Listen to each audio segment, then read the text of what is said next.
السلام عليكم ورحمة الله. الحمد لله رب العالمين والصلاة والسلام على رسوله الأمين وعلى آله وصحبه أجمعين أما بعد. يا أيها الذين آمنوا اتقوا الله حق تقاته ولا تموتن إلا وأنتم مسلمون. ബഹുമാനരായ സഹോദരങ്ങളെ, സഹോദരിമാരെ, ആമുഖമായി കൂടുതലായി ഒന്നും സൂചിപ്പിക്കുന്നില്ല. വളരെ ചുരുങ്ങിയ സമയമാണുള്ളത്. വളരെ ഏറെ പറയാനുള്ള ഒരു വിഷയവും നമ്മൾ എത്ര കേട്ടതായിരുന്നാലും ഓർമ്മപ്പെടുത്തുന്നത് നമുക്ക് ഫലപ്രദമാകും എന്നുള്ളതുകൊണ്ട് എല്ലാ വർഷവും സാമ്പത്തിക വിശുദ്ധി എന്നുള്ള വിഷയത്തിൽ ഈ ഒരു മഹലിൽ ഞാൻ സംസാരിക്കാറുണ്ട്. സക്കാത്തിന്റെ വിഷയത്തിൽ സമീപത്തുള്ള മഹലുകളെ അപേക്ഷിച്ച് ഉന്നത നിലവാരം പുലർത്തുന്ന അല്ലെങ്കിൽ ഈ ഒരു വിഷയത്തിൽ കൂടുതൽ ബോധവാന്മാരായിട്ടുള്ള ആളുകളാണ് എൻ്റെ മുന്നിലിരിക്കുന്നത് എന്നും എനിക്കറിയാം. അൽഹംദുലില്ലാഹ്. അതേസമയത്ത് കോട്ടക്കൽ സക്കാത്ത് കമ്മിറ്റിക്ക് കഴിഞ്ഞ വർഷം കിട്ടിയത് 4 ലക്ഷം രൂപയാണ്. ഞാൻ സൂചിപ്പിക്കുന്നത് ഒരു മഹല്ല് എന്നുള്ള രൂപത്തിൽ കൂടി കോട്ടക്കൽ ഇല്ല എന്നുള്ള ഒരു അപാകതയുണ്ട്. എന്നാലും സക്കാത്ത് നൽകാൻ മനുഷ്യന് പ്രേരണയാകുന്നില്ല. 5 നേരവും കൃത്യമായി പള്ളിയിൽ മുടങ്ങാതെ ജമാഅത്തിന് വരുന്നവരിൽ നിന്ന് പോലും സക്കാത്ത് സമിതിയിലേക്ക് ഒരു ഉറുപ്പിക കിട്ടാത്ത ആളുകൾ, സമ്പന്നരായിട്ടുള്ള ആളുകൾ എൻ്റെ മഹല്ലിലുണ്ട്. ഇവിടെ അതുണ്ടാവില്ല എന്നാണ് എനിക്ക് തോന്നുന്നത്. ഇപ്പൊ ഞാൻ ഓടിച്ചു പോവുകയാണ്, എല്ലാ വർഷവും പറയുന്നതുകൊണ്ട്. കാരണം അത് പറയല് എല്ലാ നിലക്കും ഹൈറാവും. സക്കാത്ത് എന്ന് പറയുന്നത് അള്ളാഹു നൽകിയിട്ടുള്ള സമ്പത്തിൽ നിന്ന് മറ്റുള്ളവരിലേക്കുള്ള ഒരു ബാധ്യതയാണ് സക്കാത്ത്. വലൗ ബസത്തല്ലാഹു റിസ്ഖൻ ലിഇബാദി ലബഗൗ ഫിൽ അർദ് വലാകിൻ യുനസ്സിലു അലാ ഖദ്രി മാ യശാ ഇന്നഹു ബിഇബാദിഹി ഖബീറുൻ ബസീർ. അള്ളാഹു എല്ലാവർക്കും സമ്പത്ത് ഒരേപോലെ നൽകിയിരുന്നുവെങ്കിൽ നാടൻ ഭാഷയിൽ പറഞ്ഞാൽ ലോകം കുട്ടിച്ചോറാവും. ഒരാൾക്ക് കീഴ്പ്പെടൂല. എല്ലാവരും സമ്പന്നരാണ്, പിന്നെ എന്തിനാ ഞാൻ മറ്റവന്റെ പണിയെടുക്കാൻ പോകുന്നത്? എന്തെങ്കിലും ഒരു കാര്യം നടക്കൂല. അതുകൊണ്ട് തന്നെ അള്ളാഹു എന്തു ചെയ്തു? സമ്പത്ത് കൊടുക്കുമ്പോ ഉള്ളവനും ഇല്ലാത്തവനും എന്നുള്ള 2 വിഭാഗത്തെ അള്ളാഹു കരുതിക്കൂട്ടി. ഈ ഭൂമി നിലനിൽക്കണം എന്നുള്ളത് കൊണ്ട് അങ്ങനെയുള്ള ഒരു വ്യവസ്ഥ നിശ്ചയിച്ചതാ.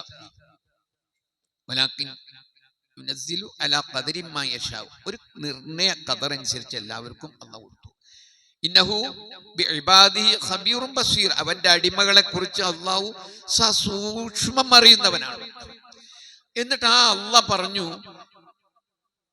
ഒഫി അംവാലിഹിം ഹഖ്ഖും മഅലൂം. ഹഖ്ഖും മഅലൂം, ഒരു എന്റെയും നിങ്ങളുടെയും നമ്മൾ ചോര നീരാക്കി അധ്വാനിച്ചുണ്ടാക്കിയ കട്ടതല്ല, പറിച്ചതല്ല, അനർഹമായി സമ്പാദിച്ചതല്ല, അർഹമായ രീതിയിൽ കൂടി സമ്പാദിച്ച എന്റെയും നിങ്ങളുടെയും, അതാണ് ഒഫി അംവാലിഹിം. ആരാ ഈ ഒഫി എന്ന് പറയുന്നത്?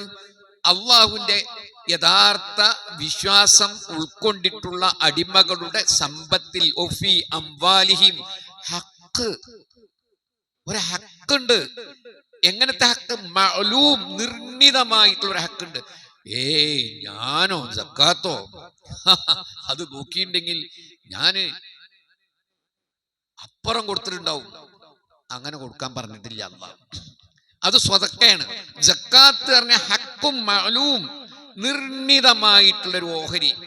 അത് അള്ളാഹുവിന്റെ റസൂലിനെ കൊണ്ട് അള്ളാഹ് കൃത്യമായി പഠിപ്പിച്ചു തന്നു. ആ ഹക്കും മഅലൂം ആർക്കാ? ലിസ്സാഇലി വൽ മഹ്റൂം. ഉപജീവനം മുടങ്ങിയ ആളുകൾക്കും ചോദിച്ചു വരുന്ന ആളുകൾക്കും. അത്രേ അവിടെ പറഞ്ഞുള്ളൂ. സകാത്തിന്റെ അവകാശികളെ പറ്റി പറഞ്ഞു 8 വിഭാഗത്തിൽ പറഞ്ഞു.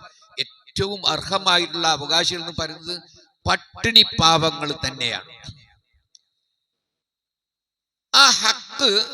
ആ ഹക്കാണ് ഈ സക്കാത്ത് എന്ന് പറയുന്നത്. അത് കൊടുക്കാനാണ് നമ്മോട് പറഞ്ഞത്. എന്തിനാ കൊടുക്കുന്നത്? എന്തിനാ ഞങ്ങൾ നിസ്കരിച്ചത് ഇപ്പോ? എന്തിനാ ഞങ്ങൾ നോമ്പ് വിൽക്കുന്നത് ഇപ്പോ? എന്തിനാണ് വലിയ സാമ്പത്തിക ബാധ്യത കൊടുത്ത് നിങ്ങൾ ഹജ്ജിന് പോകുന്നത്? 8 ലക്ഷമൊക്കെയാണ് പ്രൈവറ്റിൽ പോകുമ്പോ. ഇതൊക്കെ എന്തിനാ? ഇതൊക്കെയും ഒരു മുസ്ലിമായി ഗണിക്കണമെങ്കിൽ ലാ ഇലാഹ ഇല്ലല്ലാഹ് ഉൾക്കൊണ്ട ഒരു മനുഷ്യന് ഇസ്ലാം കാര്യം എന്ന രീതിയിൽ കൂടി അവന്റെ ഐഡന്റിറ്റി, അത് നിർബന്ധമായുള്ള അവന്റെ ഇബാദത്താണ് സക്കാത്ത്. ആ സക്കാത്താണ് നമ്മൾ ആ ഒരു ഇബാദത്ത് നിർവഹിക്കുകയാണ് സക്കാത്തിലൂടെ. എത്ര ആൾക്കറിയാം ആ ഇബാദത്ത് നിർവഹിക്കുമ്പോൾ നമസ്കരിക്കുന്നത് പോലെ, നോമ്പെടുക്കുന്നത് പോലെ, ഹജ്ജ് ചെയ്യുന്നത് പോലെ സക്കാത്ത് കൊടുക്കുന്നതിൽ കൂടി എൻ്റെ പ്രിയപ്പെട്ട സഹോദരന്മാരെ, സഹോദരിമാരെ, നമ്മൾ അറിയേണ്ടത് ഒരു വലിയ ആഗ്രഹവും ലക്ഷ്യവും ആ സക്കാത്ത് കൊടുക്കുന്നതിലുണ്ട്. നമ്മൾ നമസ്കരിക്കുന്നുണ്ട്, നമ്മൾ നോമ്പെടുക്കുന്നുണ്ട്, നമ്മൾ ഹജ്ജ് ചെയ്യുന്നുണ്ട്, ഇബാദത്ത് നിർവഹിക്കുകയാണ്.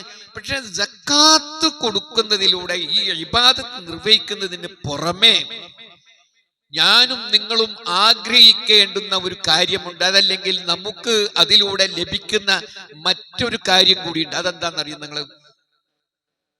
നമ്മൾ സംസ്കരിക്കപ്പെടുകയാണ്, സ്ഫുടം ചെയ്തെടുക്കുകയാണ്.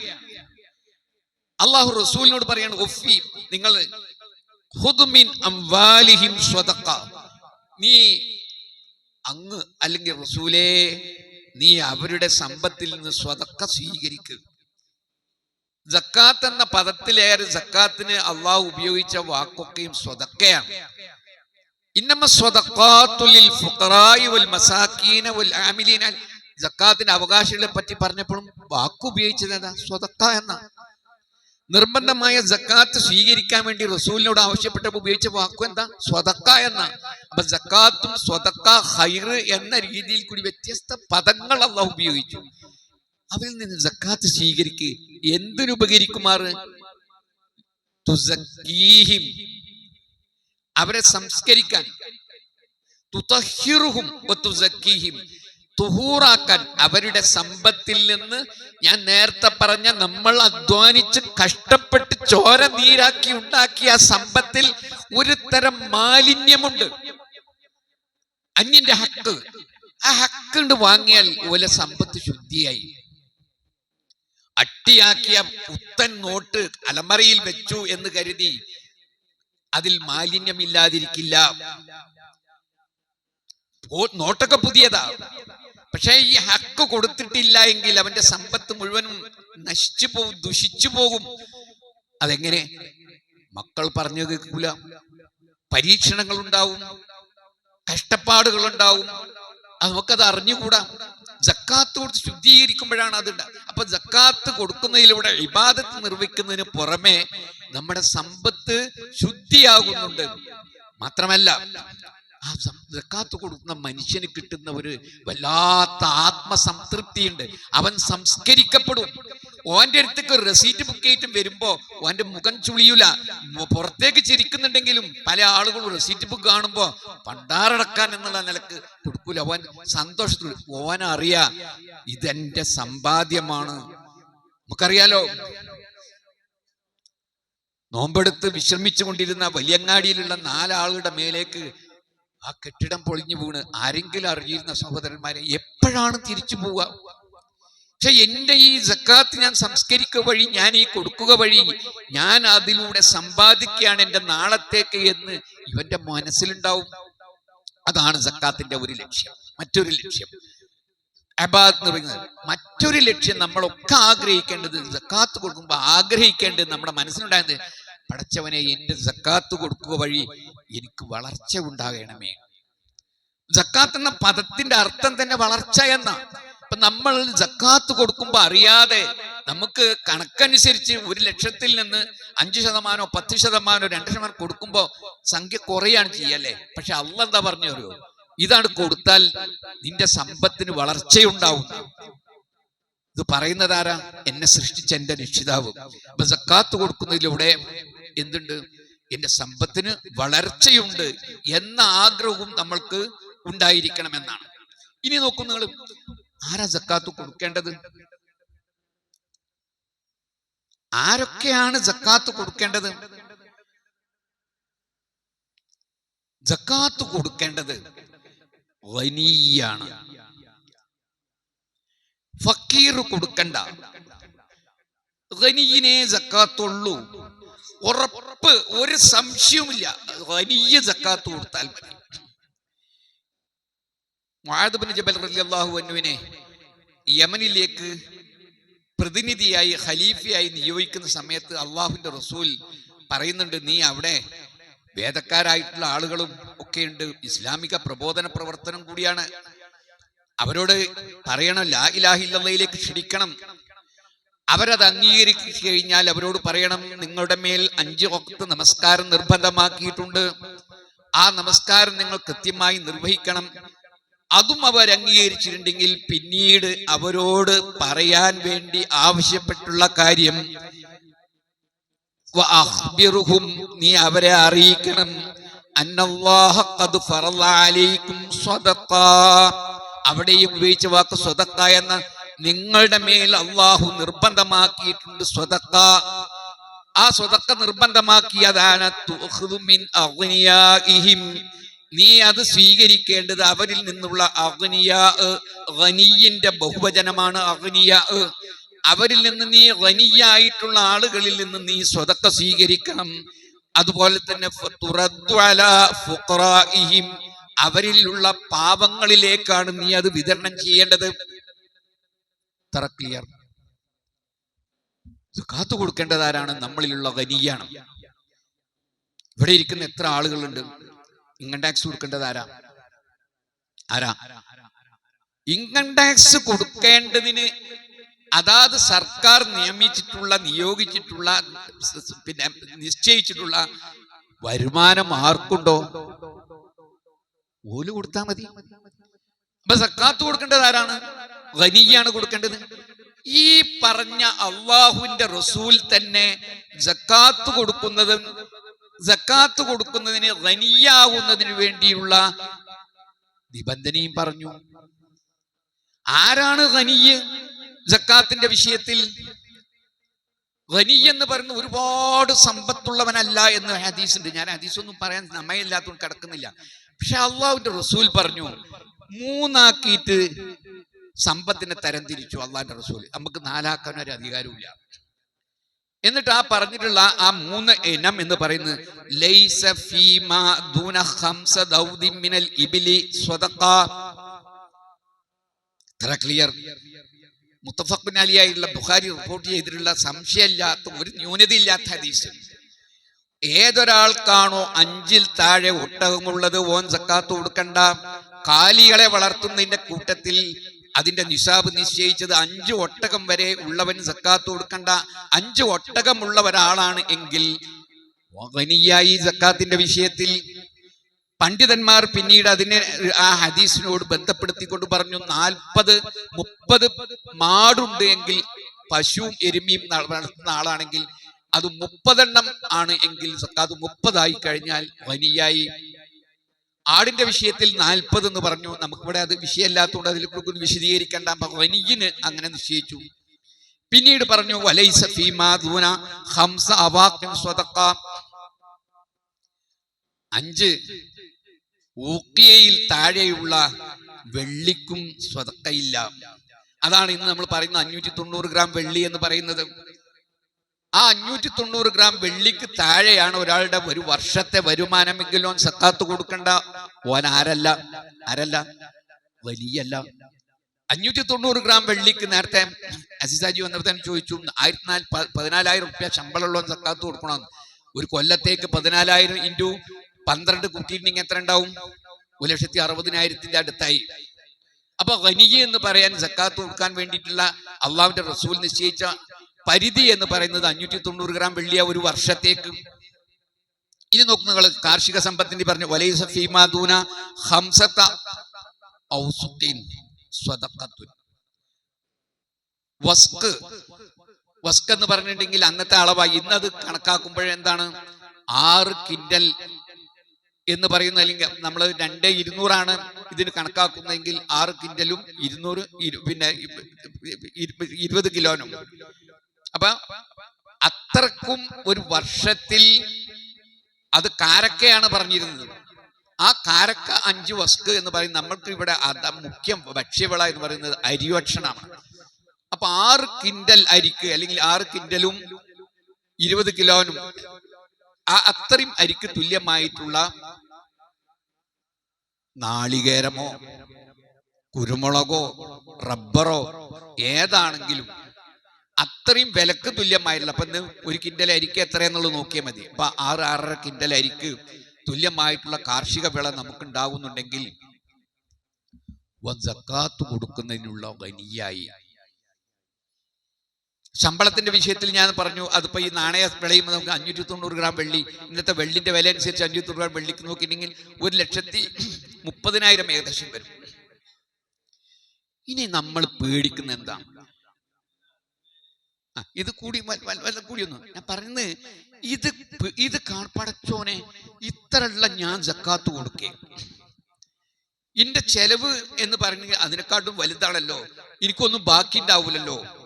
അപ്പൊ അള്ളാഹ് പറഞ്ഞത്, ഈ എന്നെയും നിങ്ങളെയും സൃഷ്ടിച്ച റബ്ബാണ് പറഞ്ഞത്, നിങ്ങൾ ഗനിയ്യ് എന്ന് പറയുന്നത് ഈ പരിധിയിലെത്തിയാൽ നിങ്ങൾ സക്കാത്തിന്റെ വിഷയത്തിൽ ഗനിയായി. എത്ര കൊടുക്കാൻ പറഞ്ഞത്? ഞാൻ എപ്പോഴും ഉദാഹരണം പറഞ്ഞൊരു ഉദാഹരണമുണ്ട്. നാണയ സമ്പത്തിന്റെ വിഷയത്തിൽ അഭിപ്രായ വ്യത്യാസമുണ്ടെങ്കിലും ബഹുഭൂരിപക്ഷം ആളുകളും പറയുന്നത് 2.5% എന്നാണ്. അതാണല്ലോ നമ്മുടെ പല ആളുകളുടെയും പ്രധാന വരുമാനം, അല്ലെ? കൃഷിനെക്കാളും ഒക്കെ വരുമാനം അതാണ്. ഒന്ന് ആലോചിച്ച് നോക്കുക, ഈ ഒരാളുടെ ഒരു വർഷത്തെ ശമ്പളം എന്ന് പറയുന്നത് ഒരു നേന്ത്രപ്പഴം എടുക്കുക. ഞാൻ എപ്പോഴും പറയുന്ന ഉദാഹരണം, ആ ഒരു നേന്ത്രപ്പഴമാണ് എൻ്റെ ഒരു വർഷത്തെ വരുമാനം എന്ന് വിചാരിക്കാം. ഒരു ചെറുതാക്കി നമ്മൾ സങ്കല്പിക്കുക. നമ്മൾ സക്കാത്ത് കൊടുക്കണം. എങ്ങനെയുണ്ടെങ്കിൽ നിസാബ് എത്തിയിട്ടുണ്ടെങ്കിൽ, എൻ്റെ നിസാബ് എത്തിയിട്ടുള്ള സക്കാത്ത്, എൻ്റെ സമ്പത്ത് എന്ന് പറയുന്ന ഈ ഒരു നേന്ത്രപ്പഴാണെങ്കിൽ നമ്മോട് സക്കാത്ത് ആ നേന്ത്രപ്പഴത്തിന് കൊടുക്കാൻ വേണ്ടി പറഞ്ഞ എത്രയെന്നറിയോ? ആ നേന്ത്രപ്പഴത്തിന് ആദ്യം നിങ്ങളൊരു 10 തുല്യ മുറിയാക്കി, 10 കഷ്ണം കിട്ടുക.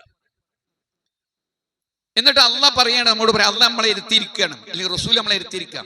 ഇവിടെ ഇങ്ങനെ 10 മുറി മുറിച്ചു. ഇനി അതിന് 9 മുറി എടുത്തുകൊണ്ട് എൻ്റെ കുട്ടിയേക്കോ എനിക്ക് തിന്നാനുള്ള ആ പാത്രത്തിൽ കണ്ട് ഇട്ടു. ഇനി എത്ര ഉണ്ട്? ആ 10 ഒരു മുറി ഉണ്ട്. എന്നിട്ട് ഓനോട് പറയാണ്, ഈ ഒരു കത്തി എടുക്കുക, ആ ഒരു മുറി ഇനി 4 മുറിയാക്ക്, 4 കഷ്ണാക്ക്. ആ 4 കഷ്ണാക്കി ഞാൻ അതിന്റെ 3 കഷ്ണം എടുത്തുകാണ്ട് അതും എൻ്റെ 9 കണ്ടിട്ട് എൻ്റെ കുട്ടിയേക്ക്. പിന്നുള്ള എത്ര? 10ാമത്തെ മുറി 4 കഷ്ണാക്കിയിട്ടുള്ള ആ 4 കഷ്ണത്തിലെ ഒരു കഷ്ണം. ഇതാണ് നിങ്ങളോട് കൊടുക്കാൻ പറഞ്ഞത് സക്കാത്ത്. ഇതാണ് ഈ 2.5% എന്ന് പറയുന്നത്. ഇതാണ് സാധാരണ കച്ചവട വീതം, പിന്നെ നമ്മുടെ വരുമാനമുള്ള ആളുകള്, ശമ്പളം കിട്ടുന്ന ആളുകള്, കൂലി കിട്ടുന്ന ആളുകള് സക്കാത്ത് കൊടുക്കാൻ വേണ്ടി പറഞ്ഞിട്ടുള്ളത്. ഇത് കൊടുക്കുന്നിടത്താണ് നമ്മൾ പിശുക്ക് കാണിക്കുന്നത്. ഇനി നോക്കുന്ന 5% കാർഷിക വിളക്കാണെങ്കിൽ 5% ആണെങ്കിൽ ഈ 9 മുറി ഉണ്ട് മാറ്റിച്ചു. പിന്നുള്ള ഈ ഒരു മുറി 2 കഷ്ണാക്കിയിട്ട് അതിന്റെ ഒരു കഷ്ണം എടുത്തിച്ച് ആ ഒരു കഷ്ണേ നമ്മൾ 5% എന്ന് പറയുന്നുള്ളൂ. അപ്പൊ ഈ ഒരു രീതിയിൽ കൂടി സക്കാത്തിന്റെ വിഷയത്തിൽ നമ്മൾ മനസ്സിലാക്കാൻ. ഇനി നോക്കൂ നിങ്ങൾ, പൊന്നാര സഹോദരന്മാരെ, ഇതാണ്ട് കൊടുത്താൽ എന്നെ സൃഷ്ടിച്ച എന്റെ റബ്ബനോട് പറയുന്നത്, നിന്റെ സമ്പത്തിൽ നിനക്ക് വർധനവ് ഞാൻ തരും, നിന്റെ സമ്പത്ത് ഞാൻ ശുദ്ധീകരിച്ചു, നിനക്കൊരു ഭയപ്പാടുമില്ല. ആ ഒരു ഭയപ്പാടില്ലാത്ത ആ രീതിയിൽ കൂടി സമ്പത്ത് ശുദ്ധീകരിച്ച 42 വർഷത്തെ കണക്ക് സൂക്ഷിച്ച എനിക്ക് എന്റെ റബ്ബ് തന്നിട്ടുള്ള അനുഗ്രഹം എനിക്ക് മാത്രമേ അറിയുള്ളൂ. ആരെന്റെ വീട്ടിൽ വന്നാലും 42 കൊല്ലത്തെ സക്കാത്തിന്റെ കണക്ക് കൃത്യമായിട്ട് ഞാൻ പറഞ്ഞു തരാം. ഞാൻ സൂക്ഷിച്ച വിധം എന്റെ കുടുംബത്തിന് ഞാൻ സെൻഡ് ചെയ്യാറുണ്ട്. 1,68,000 രൂപയാണ് കഴിഞ്ഞ വർഷത്തെ എന്റെ സക്കാത്ത്. സക്കാത്ത് വിശദീകരിക്കാം, വെളിപ്പെടുത്താം. ഞാൻ പറയുന്നത് ഈ രൂപത്തിൽ കൂടി സക്കാത്തിനെ കുറിച്ച് നമ്മൾ മനസ്സിലാക്കിയാൽ, അത് ഉൾക്കൊണ്ടാൽ, എനിക്ക് എന്റെ റബ്ബ് തന്നിട്ടുള്ള അനുഗ്രഹത്തിന്റെ വലിപ്പം എനിക്കും എന്റെ റബ്ബിനെ അറിയും. അപ്പൊ ഇതാണ്. ഇനി നോക്കൂ നിങ്ങൾ, സക്കാത്തിന് ഈ രീതിയിൽ കൊടുക്കാൻ നമുക്ക് അള്ളാഹു നിശ്ചയിച്ചു തന്നിട്ടുള്ള പരിധി ഈ പറഞ്ഞ രൂപത്തിൽ കൂടി എത്തിയാൽ നമ്മൾ കൊടുക്കേണ്ട സക്കാത്തിന്റെ തോതെത്രയാണ്? വാട്സപ്പ് മുതൽ എല്ലായിടത്തും നമുക്ക് ഇങ്ങനെ കാണാൻ കഴിയും. സക്കാത്തിന്റെ കണക്ക് നോക്കുമ്പോ ഒരു 2.5 മനുഷ്യന്മാർക്ക് അറിയുള്ളൂ. 5-നെ പറ്റി 10-നെ പറ്റി 20-നെ പറ്റി ആർക്കും അറിയില്ല. കൂട്ടരെ, നമ്മളോട് സക്കാത്ത് കൊടുക്കാൻ ആവശ്യപ്പെട്ടപ്പോൾ റസൂലുള്ളാഹ് അതിന്റെ രീതി കൃത്യമായി പഠിപ്പിച്ചു തന്നു. 2 രൂപമുണ്ട്, അല്ലെങ്കിൽ 2 ഘട്ടത്തിൽ ഒരു മനുഷ്യൻ സക്കാത്ത് കൊടുക്കണം. അറിയാത്തവരുണ്ടെങ്കിൽ അറിഞ്ഞവളും, അല്ലെങ്കിൽ ഒരു ഓർമ്മ പുതുക്കാൻ വേണ്ടി പറയാന്ന് വിചാരിച്ചോളെ. ഒന്നേതാന്ന് നിങ്ങൾ, ഒന്ന് നമ്മുടെ സമ്പാദ്യം നമ്മൾ മക്കൾക്ക് വേണ്ടി വ്യത്യസ്ത രൂപത്തിൽ കൂടി കച്ചവടം ചെയ്തോ, കൃഷി ചെയ്തോ, ജോലി ചെയ്തോ, ശമ്പളക്കാരനായോ കമ്മീഷനായോ, എങ്ങനെയാണോ നമ്മൾ നമ്മുടെ മക്കൾക്ക് സമ്പാദിക്കുന്നതെങ്കിൽ നമ്മുടെ ആ വരുമാനം, മാസാന്തം ലഭിക്കുന്ന വരുമാനം, ആ വരുമാനത്തിനുള്ള സക്കാത്ത്. രണ്ടാമത് രൂപം എന്ന് പറയുന്നത്, ഇങ്ങനെയൊക്കെ നമ്മൾ സമ്പാദിച്ച വരുമാനത്തിൽ നിന്ന് കൃത്യമായി സക്കാത്ത് കൊടുത്ത് ശുദ്ധീകരിച്ച് നമ്മുടെ ചെലവൊക്കെ കഴിച്ചിട്ട് മിച്ചമുണ്ട്, ആ മിച്ചമുണ്ടെങ്കിൽ ആ മിച്ചത്തിന് വീണ്ടും നമ്മൾ സക്കാത്ത് കൊടുക്കണം. അതുകൊണ്ടാണ് എൻ്റെ സഹോദരിമാർക്ക് അവരണിയുന്ന സ്വർണത്തിന് വർഷാവർഷം വീണ്ടും വീണ്ടും സക്കാത്ത് കൊടുക്കേണ്ടി വരുന്നത്. അപ്പൊ 2 തരം സക്കാത്തുണ്ട്. ഒന്ന് വരുമാനത്തിന്റെ സക്കാത്ത്, ഒന്ന് മിച്ച സമ്പാദ്യത്തിന്റെ സക്കാത്ത്. നിങ്ങളൊന്ന് ആലോചിച്ചു നോക്കള്, അള്ളാഹുവിന്റെ റസൂൽ എത്ര കൃത്യമായിട്ട് നമ്മളെ പഠിപ്പിച്ചത് കാര്യം. ഈ വരുമാനത്തിന്റെ സക്കാത്ത് എത്ര, മിച്ച സമ്പത്തിന്റെ സക്കാത്ത് എത്ര? രണ്ടും രണ്ടാണ്. വരുമാനത്തിന്റെ സക്കാത്ത് നിശ്ചയിച്ചപ്പോൾ നമ്മുടെ റബ്ബും അതുപോലെ തന്നെ അള്ളാഹുവിന്റെ ആ റബ്ബാണല്ലോ കാര്യങ്ങൾ വിശദീകരിച്ചു റസൂലുള്ളാഹ്. ആ റസൂല് നമ്മൾ പറഞ്ഞു, ആ വരുമാനം നിന്റെ മക്കൾക്കും നിനക്കും തിന്നാൻ വേണ്ടി നീ അധ്വാനിക്കുന്ന സമ്പാദ്യം നിന്റെ കയ്യിലേക്കെത്താൻ നിനക്ക് എത്രയാണോ പ്രയാസം, എത്രയാണോ എളുപ്പം, ഇതിനനുസരിച്ച് നിന്റെ സക്കാത്തിന്റെ തോതിൽ വ്യത്യാസം വരുത്തി. ഒരാൾക്ക് വളരെ എളുപ്പം, ഒരു പ്രയാസം കൂടാതെ, എനിക്ക് എന്റെ സർക്കാരോ അല്ലെങ്കിൽ ഏതോ ഒരു 10 ലക്ഷം രൂപ പാരിതോഷികമായിട്ട് തരാൻ തീരുമാനിച്ചു. എന്റെ സേവനങ്ങളെ മുൻനിർത്തിയോ എന്റെ ഒരു കഥക്കോ അതല്ലെങ്കിൽ എന്തെങ്കിലും ഒരു പാരിതോഷികം തന്നു, വല്ല ചെലവുണ്ടോ? അത് പോയി വാങ്ങിക്കൊണ്ടിരേണ്ടതേ ഉള്ളൂ. അങ്ങനെയുള്ള അല്ലെങ്കിൽ നിധി കിട്ടി, ഇസ്ലാമികമായിട്ട് നിധി, എന്റെ വളർത്തുന്ന ഒരു നിധി കിട്ടിയാൽ അത് എനിക്കെടുക്കാം. സർക്കാരിന്റെ തലത്തിൽ അത് വേറെ രൂപത്തിലാണ്, ഇസ്ലാമിക രാജ്യത്തിൽ അവനുള്ളതാണ്. അങ്ങനെയുള്ളതിന് 20% സക്കാത്ത് കൊടുക്കണം. ഭൂമി ഉൽപ്പാദിപ്പിക്കുന്ന ഒരു കൃഷി, ഒരാൾക്കൊരു ചെലവുമില്ല, പോയി അതിന്റെ വിളവെടുത്തിന് കൊടുന്നാൽ മതി. അങ്ങനത്തെ കൃഷികൾ ഉണ്ടായിരുന്നു, പല സ്ഥലത്തും ഇപ്പോഴും ഉണ്ട്. അങ്ങനെയുള്ള കൃഷിയാണെങ്കിൽ ഓൻ എത്ര കൊടുക്കണം? 10% കൊടുക്കണം. വിളവും വെള്ളവും ജോലിക്കാരെയും വെച്ച് നമ്മൾ കൃഷി ചെയ്തുണ്ടാക്കുന്ന അധ്വാനത്തോടുകൂടി എടുക്കാവുന്ന കൃഷിയാണെങ്കിൽ 5% കൊടുക്കണം. കൂലിപ്പണി ചെയ്തും മറ്റു രീതിയിൽ കൂടിയും കഷ്ടപ്പാടോടുകൂടിയും ജോലി ചെയ്യുന്ന ഒരാളെ സംബന്ധിച്ചിടത്തോളം, അതുപോലെ തന്നെ അങ്ങനെയുള്ള ഒരുപാട് സാഹചര്യത്തിൽ 1 കൊടുത്താൽ മതി, 2.5 കൊടുത്താൽ മതി. എന്തിന്ന് മനസ്സിലായത്?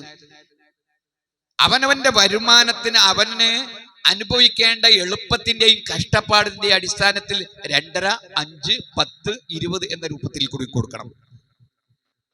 ഇനി നോക്കൂ നിങ്ങൾ, നമ്മളെ സംബന്ധിച്ചിടത്തോളം ഇങ്ങനെ കിട്ടിയ, എനിക്ക് പാരിതോഷികമായി കിട്ടിയ ഒരു 10 ലക്ഷം രൂപ ഉണ്ട്, 20% സക്കാത്ത് കൊടുത്തു, 2 ലക്ഷം കൊടുക്കണം, 8 ലക്ഷം ഉണ്ട്. ഞാൻ അതിൽ നിന്ന് ഒരു വർഷം എന്റെ ചെലവൊക്കെ കഴിച്ച് നോക്കുമ്പോൾ ആ സംഖ്യ വീണ്ടും 2 ലക്ഷം രൂപ ബാക്കിയുണ്ട്. ഞാൻ ആവർത്തിച്ച് സക്കാത്ത് കൊടുക്കണം. എത്ര കൊടുക്കണ്ടേ? 10 കൊടുക്കണോ? 20 കൊടുക്കണോ? വേണ്ട. പിന്നെ 2.5 കൊടുത്താൽ മതി. നാളികേരം വിറ്റു, പൈസയൊക്കെ 5% സക്കാത്ത് കൊടുത്ത് ശുദ്ധീകരിച്ചു. ഒരു വർഷം കഴിഞ്ഞപ്പോൾ വീണ്ടും എന്റെ കയ്യിൽ ഒരു 2 ലക്ഷമോ 1.5 ലക്ഷമോ അല്ലെങ്കിൽ ബാക്കി നിൽക്കുന്നുണ്ട്. അപ്പൊ വീണ്ടും അവൻ സക്കാത്ത് കൊടുക്കേണ്ടത് 2.5 കൊടുത്താൽ മതി. അപ്പോ മിച്ച സമ്പത്തിന്റെ സക്കാത്ത് എന്ന് പറഞ്ഞത് 2.5% കൊടുത്താൽ മതി. അപ്പൊ 2 സാഹചര്യത്തിൽ ഒരാൾ സക്കാത്ത് കൊടുക്കണം. ഒന്ന് വരുമാനത്തിന്, 2 മിച്ച സമ്പത്തിന്. ഇനി രണ്ടാമത് ഈ മിച്ച സമ്പത്തിന് സക്കാത്ത് കൊടുക്കുമ്പോ 4 നിബന്ധന അള്ളാഹുവിന്റെ റസൂൽ നമ്മളെ പഠിപ്പിച്ചു. ആ നിബന്ധന ഒത്തെങ്കിൽ മാത്രമേ ആവർത്തിച്ചു കൊടുക്കേണ്ടതുള്ളൂ. ആ നിബന്ധന 1, അതിന്റെ ഉടമസ്ഥാവകാശം അവന് തന്നെ ഉണ്ടായിരിക്കണം. 2, ആ സക്കാത്ത് കൊടുക്കണമെങ്കിൽ ഒരിക്കൽ സക്കാത്തോട് ശുദ്ധീകരിച്ച പണത്തിന് വീണ്ടും സക്കാത്ത് കൊടുക്കണമെങ്കിൽ ഒരു പൂർണ്ണമായ വർഷം പൂർത്തിയായിരിക്കണം. അതിനുശേഷമേ അവന് പിന്നെ 2ാമത് സക്കാത്ത് കൊടുക്കേണ്ടുള്ളൂ. 3ാമത്തത് നിസാബ് എത്തിയിരിക്കണം. ആ നിസാബ് ആദ്യം നമ്മൾ ഭൂമി ഉൽപ്പാദിപ്പിച്ചതോ അല്ലാത്തതായ കൃഷിയാണെങ്കിലും അത് കൃഷിയുടെ 6 കിൻഡൽ അരി എന്നുള്ള നിലക്കായിരുന്നു. മിച്ച സമ്പത്തിന്റെ സക്കാത്ത് ഏത് രൂപത്തിലാണെങ്കിലും അതിന് നിസാബ് എത്രയാണ്? 590 വെള്ളിയാണ്. അതിന് തുല്യമായുള്ള പണം ഉണ്ടായിരിക്കണം. 4ാമത്തെ നിബന്ധന എന്താ? അത് വളർച്ചയുള്ള സ്വത്തായിരിക്കണം. വളർച്ചയുള്ള സ്വത്ത് ഒന്ന് ക്യാഷ് ആയിട്ടുണ്ടായിരിക്കണം, അതെങ്കിൽ ആ രൂപത്തിൽ കൂടിയുള്ള അവസ്ഥയിൽ ഉണ്ടായിരിക്കണം. വളർച്ചയില്ലാത്ത സ്വത്ത് പറഞ്ഞ് ആ 10 ലക്ഷം രൂപന്റെ മിച്ച സമ്പത്ത് ഉണ്ടായിരുന്നു, ഞാൻ അതുകൊണ്ട് എന്റെ വീട്ടിൽ എന്റെ ഉപയോഗത്തിന് വേണ്ടി ഒരു കാറ് വാങ്ങിച്ചു, എന്റെ വീട്ടിൽ എന്റെ ഉപയോഗത്തിന് വേണ്ടി ഒരു കാറ് വാങ്ങിച്ചു. വളർച്ചയില്ലാത്ത സ്വത്തായി. സക്കാത്ത് കൊടുക്കണോ? കൊടുക്കണ്ട. വാൻ അതുകൊണ്ട് ഒരു 1/2 സെന്റ് അല്ലെങ്കിൽ 5 സെന്റ് ഭൂമി വാങ്ങിച്ചു. ഭൂമിക്ക് സക്കാത്തുണ്ടോ? ഇല്ല. അതിനുള്ള വരുമാനത്തിനേ സക്കാത്തുള്ളൂ. അപ്പൊ മിച്ചമുള്ള സമ്പത്തായിരിക്കണം എന്നർത്ഥം. അപ്പൊ 2ാമത് സക്കാത്ത് കൊടുക്കണമെങ്കിൽ എന്ത് വേണം? മിച്ച സമ്പത്തായിരിക്കണം, അല്ല വരുമാനമുള്ള സമ്പത്തായിരിക്കണം. ഈ 4 നിബന്ധന ഉണ്ടെങ്കിൽ 2ാമത് ആവർത്തിച്ച് സക്കാത്ത് കൊടുക്കേണ്ടുള്ളൂ. തോത് എത്രയാണ്? 2.5% മാത്രം. മിച്ച സമ്പത്തിന് അത്രയേ ഉള്ളൂ. ഇനി ഈ ഒരു ചുരുങ്ങിയ സമയം കൊണ്ട് സൂചിപ്പിക്കാനുള്ളത്, നമ്മൾ ഈ കൊടുക്കേണ്ടുന്ന സക്കാത്ത് കണക്കാക്കേണ്ടുന്ന വരുമാനം എന്ന് പറയുന്നത്, നിസാബ് എന്ന് പറയുന്നത് ചെലവ് കഴിച്ചിട്ടോ അല്ലാത്തതോ. ഇനി അതാണ് നമുക്ക് സംശയം ഉണ്ടാവുക. ഒറ്റ കാര്യം ചോദിച്ചാൽ മതി, ശ്രദ്ധിച്ചാൽ മതി. നമ്മളുടെ ഈ ഇരിക്കുന്ന ആളുകൾ ആരെങ്കിലും ഇൻകം ടാക്സ് കൊടുക്കുന്നുണ്ടെങ്കിൽ, ഇൻകം ടാക്സ് കൊടുക്കാൻ വേണ്ടിയിട്ട് നിങ്ങൾ കണക്കാക്കുമ്പോൾ നിങ്ങളെ വീട്ടിലെ ചെലവ് കഴിച്ച് ബാക്കി ഉണ്ടെങ്കിൽ ഇൻകം ടാക്സ് കൊടുക്കുന്നുള്ളൂ. നിങ്ങളുടെ വരുമാനം എത്രയാണ്, ഓരോ മാസം കിട്ടുന്ന ശമ്പളം എത്രയാണ്, അല്ലെങ്കിൽ മറ്റു രൂപത്തിലുള്ള വരുമാനം എത്രയാണ് നോക്കിയിട്ട് അതിനാണ് ഇൻകം ടാക്സ് കണക്കാക്കുന്നത്. അപ്പൊ നമ്മളെ സംബന്ധിച്ചിടത്തോളം ചെലവ് കഴിച്ചിട്ടാണ് സക്കാത്ത് കൊടുക്കേണ്ടത് എന്ന് പറയുന്ന ആളോട്, മൗലവിയോട്, ആരോടാണെങ്കിലും ചോദിച്ചു നോക്കാം. 6 പറ അല്ലെങ്കിൽ ഇത്ര 6 കിൻഡൽ അരിക്ക് തുല്യമായിട്ടുള്ള കൃഷിയുള്ള ഒരു കർഷകൻ സക്കാത്ത് കൊടുക്കുമ്പോ അള്ളാഹുവിന്റെ റസൂൽ പറഞ്ഞത് ചെലവ് കഴിച്ചിട്ടാണോ എന്ന് ചോദിച്ചാൽ ഏത് മൗലവിയും പറയും സക്കാത്ത് കൊടുക്കേണ്ടത് ചെലവ് കഴിച്ചിട്ടല്ല. 40 ആടുള്ള ഒരാൾ സക്കാത്ത് കൊടുക്കേണ്ടത്, സക്കാത്ത് കൊടുക്കണം എന്ന് പറഞ്ഞിട്ടില്ല, കൊടുക്കണം. ഓൻ വീട്ടിലെ ചെലവ് കഴിച്ചിട്ടാണോ കൊടുക്കേണ്ടത്? അല്ല, ചെലവ് കഴിക്കാൻ പാടില്ല. ഇതേ മൗലവിനോട് ചോദിക്കുകയാണ്, എന്റെ മോൻ ശമ്പളക്കാരനാണ്, ഓന് 2 ലക്ഷം റുപ്യ മാസം ശമ്പളം കിട്ടുന്നുണ്ട്, ഓൻ സക്കാത്ത് കൊടുക്കേണ്ടത് എങ്ങനെയാ? ഓന്റെ അത്യാവശ്യം ചെലവ് കഴിച്ചിട്ട്. എവിടുന്നാണ് ഈ നിയമം കിട്ടുക? അപ്പൊ ആ ആളോട് തന്നെ ചോദിക്കുക, MA യൂസുഫ് അലിയും സക്കാത്ത് കൊടുക്കേണ്ടത് ചെലവ് കഴിച്ചിട്ടാണോ? അപ്പൊ ഇങ്ങനെ ചിലവർക്ക് ഒരു ചെറിയൊരു ജാള്യത ഉണ്ടാവും. നിങ്ങളൊന്ന് ആലോചിച്ച് നോക്കും, നിങ്ങൾ സക്കാത്തിനെ പറ്റി പറഞ്ഞപ്പോഴും എവിടെയെങ്കിലും ചെലവ് കഴിച്ചിട്ടാന്ന് നമ്മൾക്കൊക്കെ ബുദ്ധി അള്ളാഹ് തന്നിട്ടില്ലേ? അള്ളാന്റെ റസൂൽ പറഞ്ഞില്ലേ, നിസാബ് എത്തിയാൽ സക്കാത്ത് കൊടുക്കണം എന്ന് പറഞ്ഞപ്പോഴും ആ നിസാബ് നിശ്ചയിച്ചത് കൃഷിക്കാരന് ഇത്രയാണെന്ന് നിശ്ചയിച്ചു, നാൽക്കാലികൾക്ക് ഇത്രയും നിശ്ചയിച്ചു, നാണയത്തിന് ഇത്രയും നിശ്ചയിച്ചു. എവിടെങ്കിലും മിംബഅദി എന്ന് പറഞ്ഞിട്ട് സക്കാത്ത് കൊടുക്കേണ്ടത് ചെലവ് കഴിച്ചിട്ടാണെന്ന് അള്ളാഹുവിന്റെ റസൂൽ എവിടെയെങ്കിലും പറഞ്ഞോ? പരിശുദ്ധ ഖുർആനിൽ എവിടെയെങ്കിലും പറഞ്ഞോ? നിങ്ങളുടെ സമ്പത്ത് ശുദ്ധീകരിക്കണം എന്ന് പറഞ്ഞപ്പോൾ ആ സമ്പത്തിനെ സംബന്ധിച്ചിടത്തോളം സക്കാത്ത് കഴിച്ചിട്ട് ഇവിടെയും പറഞ്ഞോ, ഈ ഇരിക്കുന്ന എന്റെ പ്രിയപ്പെട്ട സഹോദരന്മാരെ സഹോദരിമാരെ, നിങ്ങളുടെ ഒക്കെ തന്നെ ഉപ്പയോ ഉമ്മയോ മരിച്ചു കഴിഞ്ഞിട്ടുണ്ട് എങ്കിൽ നിങ്ങൾക്കുള്ള അനന്തരാവകാശത്തെ സംബന്ധിച്ചിടത്തോളം പരിശുദ്ധ ഖുർആനിൽ പറഞ്ഞ എല്ലാ സ്ഥലങ്ങളിലും പുട്ടിന് തേങ്ങ ഇടുന്നത് പോലെ അള്ളാഹു കൃത്യമായി പറഞ്ഞു, ഈ രീതിയിൽ കൂടി നിങ്ങൾക്ക് അനന്തരാവകാശം കിട്ടണമെങ്കിൽ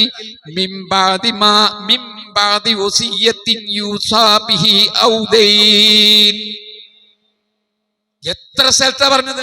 നിങ്ങളുടെ ഉപ്പയോ ഉമ്മയോ മരിച്ചു കഴിഞ്ഞാൽ അനന്തരാവകാശമായി നിങ്ങൾക്ക് സമ്പത്ത് കിട്ടണമെങ്കിൽ നിങ്ങളുടെ ഉപ്പയും ഉമ്മയും വസിയത്ത് ചെയ്തിട്ടുള്ളതും അവരുടെ കടവും കഴിച്ച് ബാക്കിയുള്ളതേ നിങ്ങൾക്ക് അനന്തരാവകാശമായി എടുക്കാൻ പറ്റൂ എന്ന് ഈ രീതിയിൽ കൂടി പഠിപ്പിച്ചിട്ടുള്ള അല്ലാഹു റസൂലോ എവിടെയെങ്കിലും ഒരു ആയത്തിലോ ഒരു ഹദീസിലോ സക്കാത്ത് കൊടുക്കേണ്ടത് ചെലവ് കഴിച്ചിട്ടാണ് എന്നുള്ള ഒരു ഹദീസോ ആയത്തോ ഏതെങ്കിലും ഒരു പണ്ഡിതൻ ഇന്നേ വരെ കൊണ്ടുവരാൻ കഴിഞ്ഞിട്ടുണ്ടോ?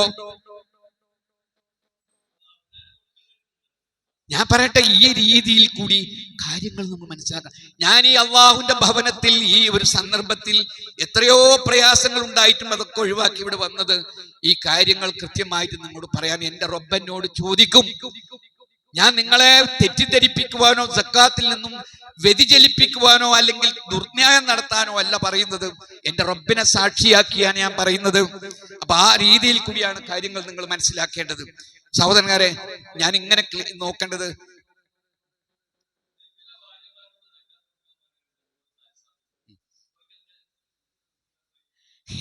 ഞാൻ പറയട്ടെ, സൂചിപ്പിക്കുന്നത് കൃത്യമായിട്ട് ഇത് പറഞ്ഞ് മനസ്സിലാക്കാൻ ഒരു 2 മണിക്കൂറെങ്കിലും ഉണ്ടെങ്കിലേ വിശദമായിട്ട് ഇത് പറയാൻ പറ്റുള്ളൂ. ഈ അരമണിക്കൂറിൻ്റെ ഉള്ളിൽ നിങ്ങൾ ഇത് വെക്കാൻ പാടില്ല. സത്യത്തിൽ പറഞ്ഞ ഒരുപാട് ആൾക്ക് സംശയം ഉണ്ടാവും.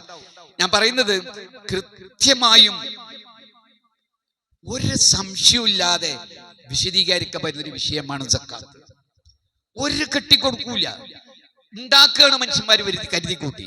അപ്പൊ അതുകൊണ്ട് ചെലവ് കഴിച്ചിട്ടല്ല സക്കാത്ത് കൊടുക്കുക. എന്റെ ഗ്രോസ് ഇൻകം എത്രയാണോ അതിൽ നിന്നാണ് ഞാൻ സക്കാത്ത് കൊടുക്കേണ്ടത്. അത്രയും മനസ്സിലാക്കുക. ഒറ്റ വിഷയം കൂടി പറയാം. ഇന്ന് പല ആളുകളും പറയുന്ന വേറെ ഒരു വാദം,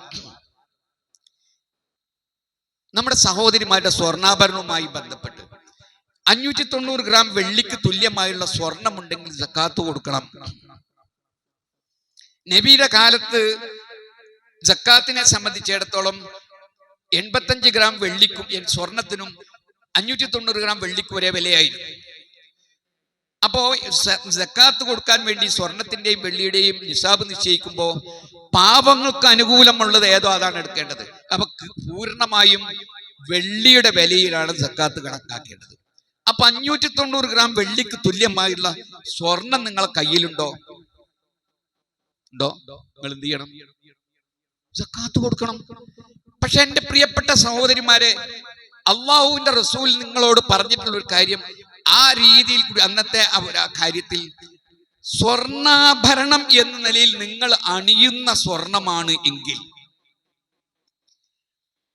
ആ അണിയുന്ന സ്വർണം എന്ന് പറയുന്നത് നിങ്ങൾ നിങ്ങളുടെ വീട്ടിൽ ഉപയോഗിക്കുന്ന കാറിന് സക്കാത്തുണ്ടോ? ഇല്ല. നിങ്ങൾ ഉപയോഗിക്കുന്ന വീടിന് സക്കാത്തുണ്ടോ? ഇല്ല. നിങ്ങൾ വാടക കൊടുക്കുന്ന വീടാണെങ്കിലോ സക്കാത്തുണ്ട്. നിങ്ങൾ വാടക കൊടുക്കുന്ന കാറാണെങ്കിലോ സക്കാത്തുണ്ട്. അപ്പൊ ഒരു പെണ്ണണിയുന്ന സ്വർണത്തിന് അത് ആ രീതിയിൽ കൂടി വളർച്ചയില്ലാത്ത സ്വത്താണ്. സംശയമുണ്ടോ ആർക്കെങ്കിലും? സ്വർണ്ണാഭരണത്തിന് അവരണിയുന്ന സ്വർണ്ണാഭരണത്തിന് ഒരാള് സ്വർണ്ണാഭരണം ഉണ്ടാക്കിയിട്ട് അളമറിയിൽ വെക്കുകയാണ്. എന്തിനാ? ആഭരണത്തിന് സക്കാത്തില്ലല്ലോ, പറ്റൂല. നേരെ പെണ്ണണിയുന്ന സ്വർണത്തിന് അത് 590 ഗ്രാം വെള്ളിയും അന്ന് റസൂലുള്ളാഹിയുടെ കാലത്തുണ്ടായിരുന്ന 10.5 പവൻ 84 ഗ്രാം എന്ന് പറയുന്നത് 85 ആയാലും സക്കാത്ത് കൊടുക്കണം. ആ ഒരു പരിധി അന്ന് റസൂലുള്ള ആ സ്ത്രീകൾക്ക് അനുവദിച്ചു നൽകിയതാ. റസൂലുള്ളാഹിയുടെ കാലത്ത് സഹാബി വനിത ചോദിക്കുന്നുണ്ട്, റസൂലെ ഞാൻ ഇതിന് സക്കാത്ത് കൊടുക്കണം. റസൂല് പറഞ്ഞിട്ട്, നീ അതിന്റെ നിസാബ് എത്തിയാൽ അതിന് നീ സക്കാത്ത് കൊടുത്ത് ശുദ്ധീകരിച്ചിട്ടുണ്ട് എങ്കിൽ നിനക്കതാണ് ഞാൻ കെൻസല്ല. അപ്പൊ കെൻസല്ലാതിരിക്കണമെങ്കിൽ എന്താ ഉണ്ടാവേണ്ടത്? സക്കാത്ത് കൊടുക്കണം. അതിന് നിശ്ചയിച്ചിട്ടുള്ള പരിധി എന്ന് പറയുന്നത് 1.5 പവനാണ്.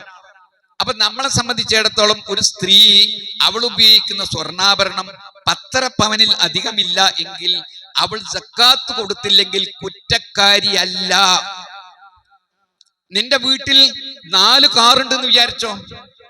ഒന്ന് കുടുംബത്തിന് പോകാനുള്ള കാറാ, 7 ആൾക്ക് ഇരിക്കാവുന്ന. ഒന്ന് മോന് ഓഫീസിൽ പോകാനുള്ള, ഒന്ന് വാപ്പാക്ക് ഓഫീസിൽ പോകാനുള്ള. 4ഉം 5ഉം വണ്ടിയില്ല വീടുകൾ. എന്റെ വീട്ടിൽ തന്നെ 3 വണ്ടി. ഇതിനൊക്കെ സക്കാത്ത് കൊടുക്കണോ അഹമ്മദ്? കൊടുക്കണ്ട. അതിന് കൊടുക്കണ്ട എങ്കിൽ ഈ പെണ്ണ് അണിയുന്ന ഈ 1.5 പവൻ സ്വർണത്തിന് എങ്ങനെ സക്കാത്ത് ഉണ്ടാവുക? ഇന്ന് നിങ്ങൾ നോക്കൂ, നിങ്ങൾ താമസിക്കുന്ന വീടിന് സക്കാത്തില്ല.